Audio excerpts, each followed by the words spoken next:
Sambizela bazalwane egameni likaJesu waseNazaretha. Amen. Athanda bazalwane, la singeneni esifundweni sethu sesibili, noma singene kwingxenye yesibili yobizo bazalwane. Ingxenye yethu yesibili yobizo nezinselelo zalo bazalwane. Right. Siyakhumbula ukuthi ekuqaleni sikhulumile sathi kumele ube umuntu okwaziyo ukuba namehlo kamoya, ubona izinto eziyingozi, nezinto eyi-right ukuba zenzeke kuwe, ezizayo nezingafanele ukuba zibe kuwena. Sathi ufuna umazi ubaba wakho okhonza phansi kwakhe. Sathi be a prayer warrior if ubiziwe noma wazi ukuthi une-calling, uNkulunkulu akunikeze umsebenzi ukuthi usebenze efieldini yombuso wakhe. Then-ke sizoveza kancane ukuthi ubona ngani ukuthi ubiziwe. Sizoveza nje kancane ukuthi ngoba ngikhumbula ukuthi lapha ekuqaleni part 1 azange sifike, asikwazanga ukuthi singene lapho. Ubona kanjani ukuthi ubiziwe? Umuntu nje ukuthi abonakala ukuthi ubiziwe ubona ngani? Okay. Okokuqala, into obona ngayo, ubona ngamaphupho. In most cases, zokhumbula ukuthi sike sakhuluma ngoDaniel ngelinye ilanga noma ngoJoseph, ukuthi uJoseph umuntu obona amaphupho then elokhu waxoxa. So ubona ngani?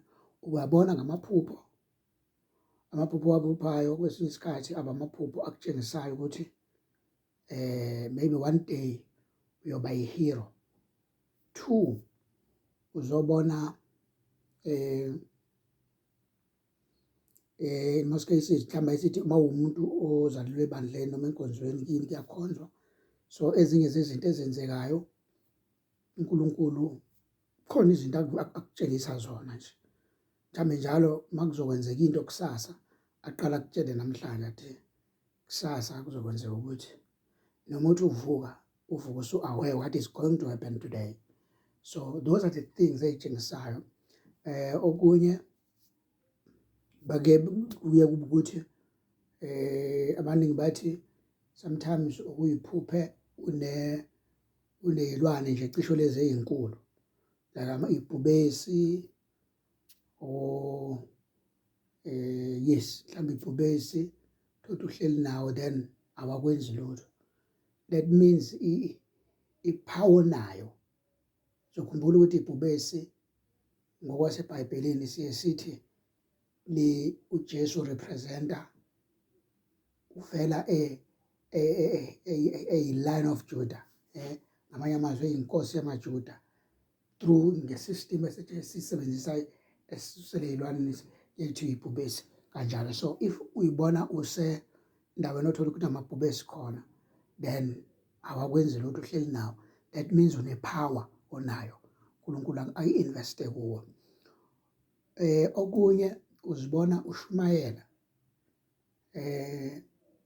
njalo uhlezi uvuka usey'nkonzweni, mhlawumbe uthandaza, sometimes khulekela umuntu umbone esinda, kokunye uyashumayela, usuke kuNkulunkulu ekumbulela lapho ekutshengisa ukuthi unezinto uNkulunkulu ayibeke kuwena. Ngoba I remember nami ngesikhathi ngisemncane, ngake ngazi ukuthi ngongena mina ensindisweni, but one of the days I remember ukuthi ngabona ngime phambi kwabazalwane, ngiphethe imali, ngishumayela phambi kwe-congregation yayinkulu. I then see ukuthi ngelinye ilanga ngiyokwazi ukugcina ngifike kule ndawo yokuthi ngishumayele phambi kwabazalwane. So izinto ey'njengalezo uyakwazi ukubona ngazo. Enye yezinto, uma uwumuntu obiziwe, abantu bayakuthemba nje. People used to trust you in your congregation okhonza kuyona, bayakuthemba ukuthi ubenzele izinto. I remember ukuthi in most cases ngangihlezi ngicelwa ukuthi sicela usiphathele ukuthi, sicela usiphathele ukuthi, sicela usenzele ukuthi. akubi wena ohamba uyi-advertise ukuthi ngikhona njalo, no, kodwa kuba i-appointment kaNkulunkulu, kuba uNkulunkulu okukhombayo, yabo. Always mhlawumbe uthola ukuthi uthi socela ukuthi endaweni ethile njengoba sinenkonzo kube wena ozosiphathela izwi, kube wena ozosiphathela uhlelo, kuba uhlezi kuleyo ndawo enjengaleyo. So uthola ukuthi-ke lezo zinto ziyenzeka, uNkulunkulu usuke eyiveza ngazo. Then nawe uthola ukuthi ngesikhathi uma usunikwe lo msebenzi, then ziyenzeka lezi zinto and uyabona khona into uNkulunkulu ayibeke kimi.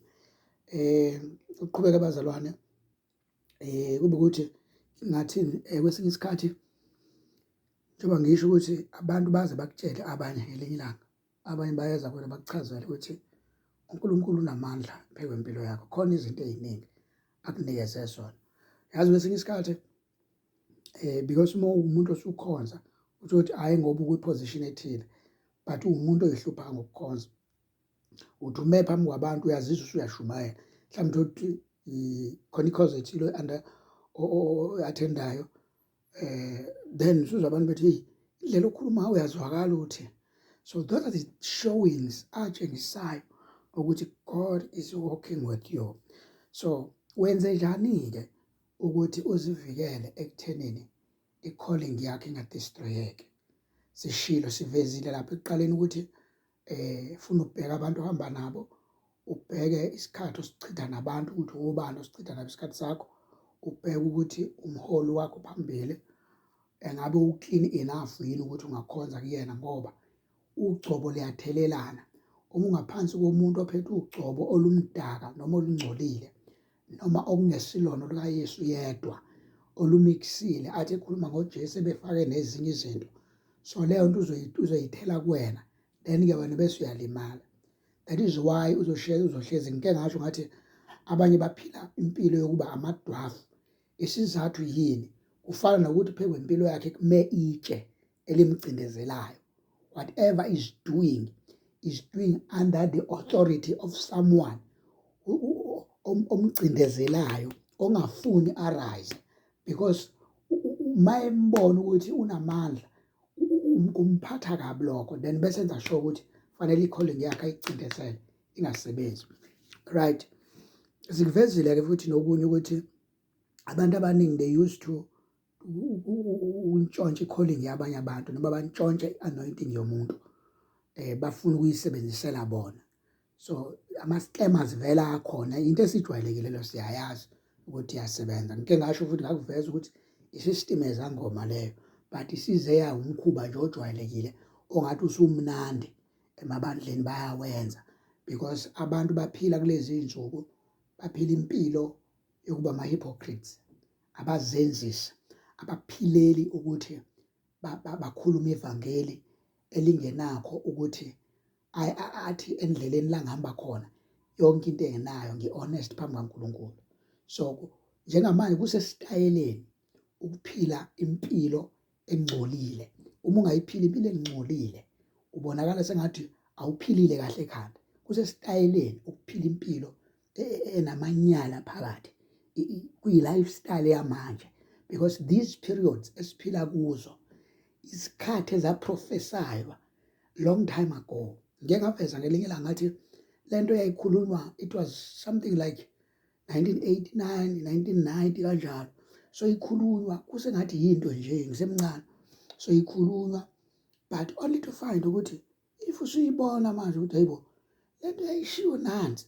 So it's when I realize ngempela ukuthi lesi sikhathi esiphila kusona is the exactly time ekade iprofesaywa eBhayibheli. So-ke ithini-ke indaba yami engikhuluma ngawo namhlanje kakhulu? Ithi kulo part 2 lo esikhuluma ngawo, ngizothanda ukuthi ngiveze lokho. Ngicela ukuthi wena obiziweyo noma othandayo ukuthi uhlezi uholi phambi kaNkulunkulu, noma ngathiwa uyawa-enjoy ama-fruit ale ndawo ohlezi kuyona, yize noma wazi ukuthi akekho right lo kuyena ulida wakho, but usukuthanda, uyakuthanda ukuhlala khona, qhubeka. Nayo into efanele ukusize ngayo, kunemithandazo ekufanele uyenze ekuseparateayo njalo kubantu abenza izinto ezimdaka noma ezingcolile. ngaso sonke isikhathi when you pray, you must pray a prayer that say, mina, Father, oh God, I'm not involved in anything they perform against your will. You must pray that prayer ukuze ungathiwa niyafana when it comes to judgment ngelanga lokugcina. Because lithi iBhayibheli uma silifunda kahle ngelinye ilanga, I remember ukuthi amahubo lawo, amahubo 50, I remember ukuthi amahubo 50 verse 51, yeah, I think into enjengaleyo ethi ingane uyazonda ukuqondiswa, pho uyiphatha kanjani isimangaliso zami. So la kusuke kuvezwa khona umqondo ukuthi uNkulunkulu akafuni ukuthi sibe abantu abafuna ukuthi bavele phambi kwaNkulunkulu kusengathi ba right kodwa bebengekho right. So siyadinga ukuthi lezi zinto siqwashisane ngazo kuseyilesi sikhathi esiphila kusona, ngoba uma singaqwashisani kuyingozi leyo nto bazalwana, and akufanele nje sisikhohlisane kube sengathi yonke into right ibe sibona ukuthi ayikho right, because ukukhohlisana sitshelana izinto ezingekho ngeke lento isisize ngalutho. Kufanele sikwazi ukuthi uNkulunkulu into angayifuni akayifuni nje, umile kanjalo futhi akasoze waconvince ukuthi thina ngoba nakho sithanda uphila impilo weak, then fanele noNkulunkulu esimkhonzayo avana abe weak. Our God cannot listen ezintweni zethu esithandwa yithina ukuthi abese converter isystem operator ngayo, because always nje uhleze emile, umile ingunaphakade akasoze ashintsha, yabo. Ngakho lo mhlabelelo uthi alijikizwe lakhe ngoba yena ungcwele. Always uNkulunkulu uyohleze emile nje nobungcwele bakhe akawuguquka, umile njalo kuze kube phakade. So ke lento engiyichazayo iveza ukuthini, iveza ukuthi asibe ne-understanding ukuthi bazalwane sibe nokwesaba. Ngiyathanda ukuthi once wayi-understanda kahle, wazazi, uzomesaba uNkulunkulu, yabo. Once wayi-understanda kahle ukuthi ubani, isho la uzoqala khona ukumesaba uNkulunkulu, ngoba uNkulunkulu uma singamesabi, leyo nto leyo ibonakala ngezinto esizenzayo, senza noma kanjani. One of the things engakhuluma la ngathi mina kubalekile masabazalwane singabalekile lento ekuthiwa ukuhlambuluka noma i-confession, noma singekwenza phambi kwabantu, but in our daily life prayer, let us use to on this ukuthi silokhuze sizihlambulule, because ukuzihlambulula is one of the key yempilo yomuntu ofuna ukuphila impilo kaNkulunkulu. Because uma uhlambulula usuke uwumuntu othi isitsha sengisiwashile, sengilindele ukudla okusha, because uma isitsha singageziwe nomuntu ophakayo uyeke abuze ukuthi lesi sitsha esingcolile kuzophakwa kanjani kusona. NaNkulunkulu kunjalo-ke, ngenkathi sithatha isitsha esingcolile noma sithatha impilo yethu sithi siya kuNkulunkulu, into nje emxakayo kakhulu uxakwa yiphunga lokuthi asigezile noma siyihlambululile, then lezi zinto zethu zivele kuye zona kuqala kuye, abese uthi umbuzo ubuyaphi vele, ubuyaphi vele ngoba phela uyazi ukuthi khona izinto ongasenzile. So lena ngisho-ke bazalwane ilapho ekuthenini yonke into esiyenzayo asiyenze sinokuqonda ukuthi uNkulunkulu uyadinga ukuthi siyi-understande thina ukuthi singobani embusweni wakhe, then sizohamba sinokwesaba. Yes, ngisho u-50 verse 16 lo kumahubo othi, kepha komubi uNkulunkulu uthi, yini ukuba ushumayela izimiso zami, uphathe isivumelwano sami ngomlomo wakho, ingane uyazonda ukuqondiswa, amazwi ami walahla emva kwakho na.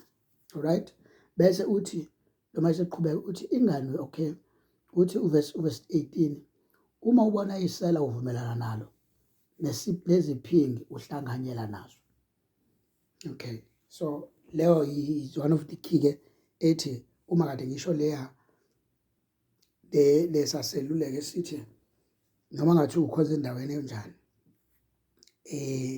obona ukuthi eziningi izinto zakhona azisenabo ukungcwele bukaNkulunkulu, kodwa awuthi mawukhonza uzikhiphe wena kubona, yabona, uthi mina Nkosi whatever performance abayenzayo against izwi lakho, mina I'm out. Although ngihlezi nabo, I'm not a part of anything that is filthy or that is against your will, my God. So ngokwenze njalo usuke uziqaqa kuma-traps, usuke uyiqaqa kuma-tribulation abamele ukungena kuwo abantu abangalizwi likaNkulunkulu. Ngoba uNkulunkulu uma abantu bengalizwi izwi lakhe, kunama-traps avuka endleleni ahambe ebekekile ngenxa yokuthi indlela yabo akuseyona eyakhe.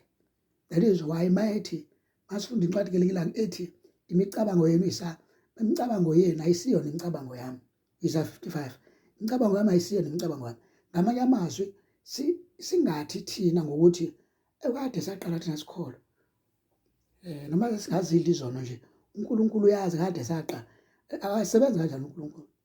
Ungaba na 1000 years ukholwa, but mawuthi ubhizi udlala nezono vele wesihogweni awuyena kaNkulunkulu, because isystem yakhona ayisebenzi ngokuthi uyi-giant wena. Mina kade ngaqala ngesikhokho, ayisebenzi leyo nto leyo.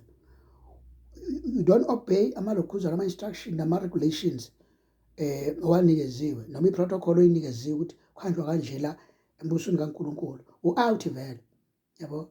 Lento is one and the same thing ukuthi makubanjwa i-marathon kusuka la eThekwini kuye eMaritzburg, uma wena ukhathele buyela eceleni, hlale phansi, bahamba abantu aba-right.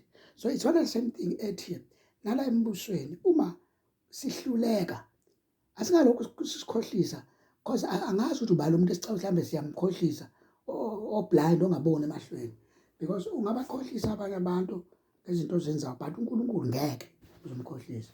Ngisho ngabe uclever kangakanani. One of the videos engangawabona yangithasha kakhulu le ndaba le yomunye umama bazalwane, because ibalekile lento engishoyo kuyihlambululo. So lo mama lona bewumama bekhonza uNkulunkulu, so njalo uyahamba enkonzweni ayokhonza uNkulunkulu, njalo ahamba ayokhonza uNkulunkulu, but during the week kunama-performances a-wrong awenzayo.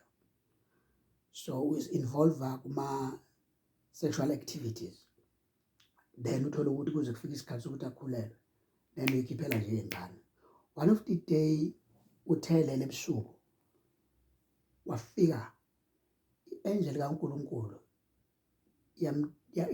yazobuza kuyena, yathi koba nini wenza into engenasidingo noma into engenamholo ukuthi ulokhu wehla wena ukuyikhathaza, ube wazi vele ukuthi indlela yakhe ayikho right kanjani, ngoba njengamanje ubhizi ubulala iy'ngane zabantu, bhizi ubulala iy'ngane ibhiziso, but at the same time emini ufuna ukuvela kubantu right, yabo. Ikuphi ukubona uku-right kulezi zinto ezo-two? It's whether it's good ukuthi uhamba nobumnyama noma uhamba nokukhanya, because lento oyenzayo awufani nomuntu wena, ufana nomuntu o-waste isikhathi nje, o-waste isikhathi. So it's better to choose ukuthi this is the side engiyikhethayo, this is the side I don't choose. So by saying this, I'm encouraging someone maybe out there othola ukuthi unokuthi enhlizweni yakhe ayisekho ubonakala ezulwini, ayikho into enjengaleyo. But then if it's a chance yokulungisa izinto sisemanje, let us resolve all those things kusemanje, because umuntu kuba buhlungu la omunye eseqhamuka ehlupha kubantu, omunye eqhamuka esezothi ufuna amatiye womile, ufuna ukuthi kanti uhlulwa ukulalela esaphila. Let us listen, senze ngawo wonke amandla ethu ukuthi lokho esikwazi ukwenza siyakwenza kwamandla onke ethu, ukuze ekugcineni singayitholi sihambe siney'nkinga ezizoholela ekuthenini singayindawo uma sesidlulile. I'm sorry. Right, bengidlula kulezo zinto ey'njengaleyo ukuthi it's very important ukuthi uma ubiziwe Yiba honest kuwe, ube honest kuNkulunkulu, ube honest kubantu. Because if ufuna ukuba honest kubantu, ungekho honest kuwe, ungekho honest kuNkulunkulu, you're wasting your time. Don't try to show impilo yakho right kubantu while you know ukuthi awukho right. It's better ukuthi ube right kuNkulunkulu nakuwe. Then abantu noba bangasho noma yini, it doesn't matter, because people can talk anyhow abo ngawe, bangasho noma yini abayithandayo. Yabo, if you take your trust and put on people, you moshela isikhathi empilo yakho, because umuntu, abantu isikhathi esiningi mawuzozama u-arose interest kubo ukuthi balo beveza amehlo abo kuwe noma bekubuka, angeke bakusize ngalutho. Because one, abantu banomona ekuthenini bamfuna umbona umuntu right, okwaziyo ukwenza izinto abamfuna. Mabembona ukuthi uyangena enkingeni, they rejoice on that, because abantu banjalo nje. So akuyona into ongayikhathaza ngabo. So when into ongayikhathaza ngayo, zikhathaze ngoNkulunkulu, uyikhathaze nawe. Then abaveli abathanda impilo right bayozivelela bona along the way. So ilesi siluleke benginaso nami ukuthi ukubaluleka kobizo kusinika ukuthi asibe honest kithi, singahambeli ukuthi sijabulele ukuthi abantu basishayele ihlombe, asiqhamuka khona kuthiwe ubani seqhamukile noma sefikile, because leyo nto vele ayisizi lutho and ayina-crown kuNkulunkulu into enjengaleyo. Kuba isimanga ukuthi abantu babekushayela ihlombe, uNkulunkulu akukho hlombe ozolithola. Yes, ilowo umyalezo bewunawo namhlanje egameni likaJesu Nazaretha. Ubizo part 2. Amen.